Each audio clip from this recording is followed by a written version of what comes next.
À 8h14 un mardi matin, le détroit d'Ormuz ressemblait à la surface de l'enfer.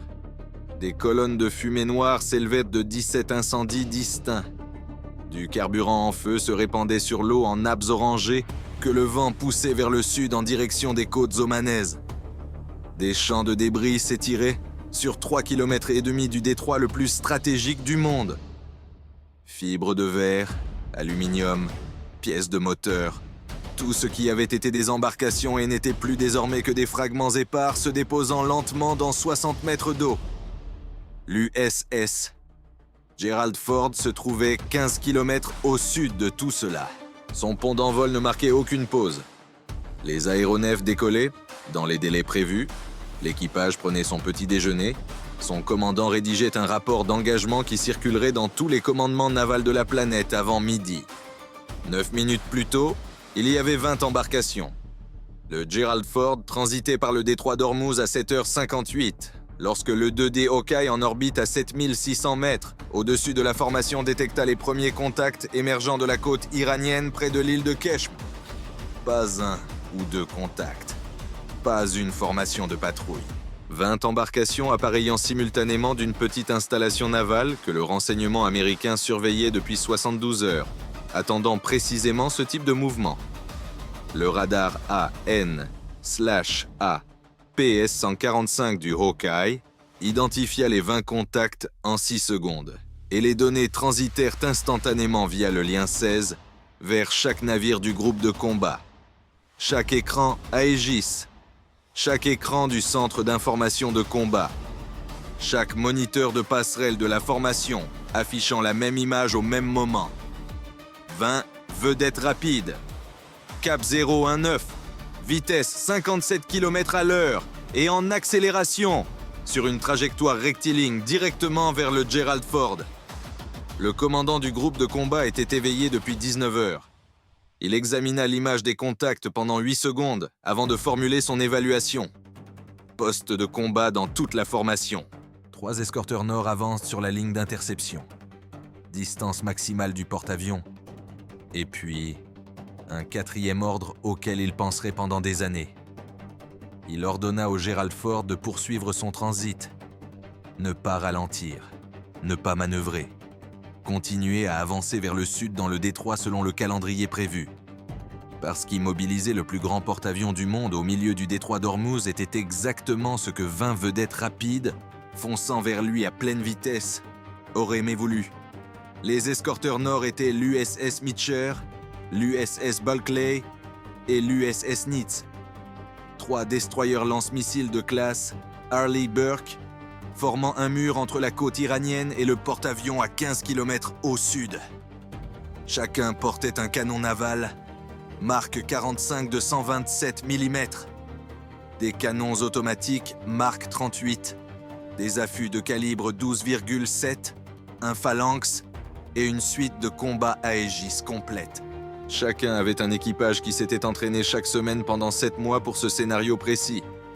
Alors que les 3 destroyers accélérés pensaient vers le nord en direction de leur ligne d'interception, les officiers d'action tactique des 3 bâtiments construisaient déjà des solutions de contrôle de tir sur les 20 contacts entrants, affichant désormais 80 km à l'heure sur l'écran radar et continuant d'accélérer. Des avertissements radio furent émis à 8h01, en anglais et en farsi. Les 3 destroyers diffusant simultanément sur les fréquences de passerelle à passerelle et de détresse maritime. Bâtiment naval iranien sur cap d'interception, en direction du groupe de combat du porte-avions USS Gerald Ford. Vous pénétrez dans une zone d'engagement défensif. Modifiez votre cap immédiatement ou vous serez engagé avec une force létale. Le message se répéta 4 fois en 90 secondes. Pas une des 20 embarcations ne modifia son cap d'un seul degré. À 8h03, les contacts atteignirent 87 km à l'heure, la vitesse maximale des vedettes lance-missiles de classe Paycap et Tondar des gardiens de la Révolution, et la formation se déploya en ligne de front s'étirant sur près de 5 km et demi du détroit. Les équipes de guerre électronique des 3 destroyers identifièrent des émissions radar actives provenant de 6 des 20 embarcations. Des radars de ciblage anti-navires, nasers inactifs et en balayage. 6 embarcations à capacité missile, dans une formation de 20, se rapprochant à 87 km à l'heure, donnèrent au commandant du groupe de combat tout ce dont il avait besoin. À 8h04, il autorisa le tir libre. L'USS Meacher tira le premier. Son canon Mark 45 ouvrit le feu à 8h04 et 12 secondes. Distance 14,4 km. Ciblant le centre de la ligne de front, là où les contacts radars étaient tous les plus denses. Le premier projectile manqua sa cible. La solution de contrôle de tir avait prédit un cap rectiligne et l'embarcation cible vira brusquement à gauche à la dernière seconde. Une réaction instinctive au bruit du canon que l'équipage iranien n'avait probablement même pas consciemment décidé de faire. Le second projectile ne manqua pas. Il frappa la 4e embarcation en partant du centre gauche directement à mi-navire. L'embarcation se désintégra à 14,4 km. L'explosion apparut depuis la passerelle du Meacher comme un éclair blanc, immédiatement suivi d'une colonne noire qui s'éleva à 40 mètres avant que le vent ne la disperse. L'USS Bulkley engagea simultanément le flanc est. 2 projectiles, d'abord un raté, puis un impact direct sur l'une des 6 embarcations armées de missiles. Le lanceur nazarin s'enflamma dans une explosion secondaire qui dispersa du carburant en feu sur un rayon de 200 mètres et enflamma 2 embarcations adjacentes qui naviguaient en formation serrée. 3 embarcations perdues en un seul impact. L'USS Nitz prit le flanc ouest. 3 projectiles, 2 impacts. 2 embarcations supplémentaires détruites dans les 60 premières secondes d'engagement avant qu'une seule arme des gardiens de la Révolution n'ait été tirée en réponse. Les embarcations survivantes ne firent d'un pas demi-tour. C'était le détail que tous les officiers d'action tactique de tous les navires de la formation notèrent dans leurs journaux de bord dans les minutes suivant la fin de l'engagement. Pas une des 15 embarcations survivantes après les 60 premières secondes de tir au canon ne modifia son cap ou ne réduisit sa vitesse. Elles maintinrent leur cap, maintinrent leur vitesse et réduisirent la distance avec l'écran des destroyers pendant que les canons américains travaillaient systématiquement à travers la formation des flancs, vers le centre. À 8h06, 9 embarcations avaient été détruites à des distances allant de 9 à 14 km. Il en restait 11. Aucune n'avait encore atteint la portée à laquelle ces armes seraient efficaces. À 8h07, les embarcations survivantes franchirent la distance de 7,4 km et les canons automatiques Mark 38 des 3 destroyers ouvrirent le feu. Des projectiles explosifs de 25 mm à une cadence de 180 coups par minute par canon. 3 canons tirant simultanément dans une formation désormais étalée sur moins de 4 km d'eau. L'engagement au canon automatique dura 90 secondes et détruisit 4 embarcations supplémentaires. L'une des 6 embarcations initialement armées de missiles avait survécu à la phase des canons de 127 mm. Elle survécut aux 30 premières secondes de la phase des canons automatiques. À 8h, 7 et 44 secondes, elle obtint finalement un verrouillage de ciblage sur l'USS Meacher et son équipage tira ses 2 missiles Nasr simultanément. Le système Aegis suivait l'embarcation et anticipait précisément ce moment. 2 missiles SM-2 étaient déjà en l'air avant que les Nasr n'aient parcouru 500 mètres. Les 2 missiles iraniens furent détruits à 4,1 km du Meacher. L'embarcation qui les avait tirés fut détruite 11 secondes plus tard par le tir des canons automatiques. 2 Fa-18F, Super Hornet de l'aile aéronavale 8 du Gerald Ford arrivèrent au-dessus de l'engagement à 8h08. Descendant de leur altitude de patrouille aérienne de combat à 6000 mètres. L'aéronef de tête effectua un passage de mitraillage à 740 km à l'heure et 60 mètres d'altitude, son canon de 20 mm détruisant une embarcation et en mettant une autre hors de combat. Le coéquipier tira un AGM-65 Maverick sur le contact restant le plus important, une vedette de classe Tondar qui avait miraculeusement survécu à tout ce qui avait été lancé contre elle pendant 4 minutes et fonçait toujours vers le sud à 81 km à l'heure. Le Maverick suivit parfaitement sa trajectoire. L'impact, l'explosion secondaire provoquée par le carburant et la charge en armes de l'embarcation projeta des débris à 150 mètres dans les airs. À 8h08:50 et 1 seconde, il restait 3 embarcations. 2 virèrent vers le nord et prirent la fuite. La troisième ne le fit pas. La troisième embarcation était une vedette rapide de classe Paycap. Coque en fibre de verre, 2 moteurs hors bord, 2 membres d'équipage. Aucun armement missile, aucune émission radar, rien à bord que les équipes de guerre électroniques aient signalé comme une menace. Elle avait navigué au milieu de la formation pendant tout l'engagement, invisible dans le chaos de 20 contacts et 6 embarcations armées de missiles réclamant une attention prioritaire. Pendant que les destroyers et les Super Hornets progressèrent dans la formation, elle avait suivi un cap qui la maintenait derrière des contacts plus importants, utilisant les retours radars d'autres embarcations comme couverture, de la même façon qu'un sous-marin utilise une ombre acoustique. Lorsque la dernière embarcation armée de missiles fut détruite à 8h07, la formation se fragmenta. Cette unique vedette piqua vers le sud à toute vitesse, sur un cap direct pour l'USS Gerald Ford, pas vers les destroyers, vers le porte-avions. Le centre d'information de combat du NITS signala le contact à 8h09. Un contact rapide unique, cap 182, vitesse 87 km/h, se dirigeant directement vers le Ford, distance du porte-avions 11,3 km. Le NITS vira pour intercepter et l'hélicoptère MH-60R qui effectuait une patrouille anti-sous-marine à l'est de la formation se redirigea immédiatement.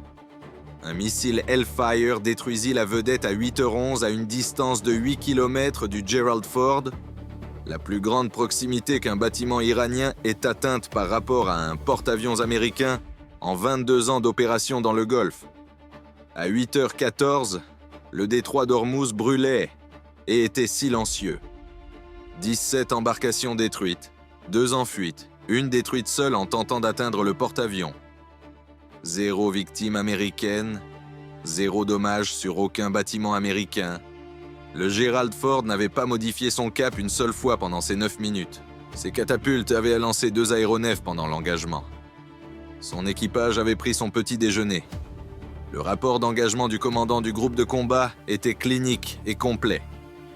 20 contacts hostiles traités, 17 détruits, 2 retirés. Un traité de manière indépendante, détruit à 8 km du porte-avions. 0 victime américaine, 0 dommage.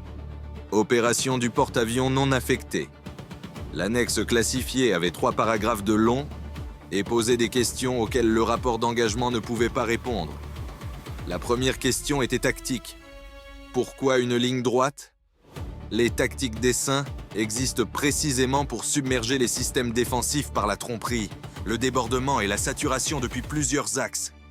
20 embarcations chargeant en ligne droite contre 3 destroyers préparés n'était pas une attaque en essaim. C'était une charge. Et chaque analyste tactique qui examina l'engagement dit la même chose indépendamment. Cette formation n'avait aucune chance réaliste d'atteindre le porte-avions. Les commandants iraniens qui l'avaient planifié le savaient.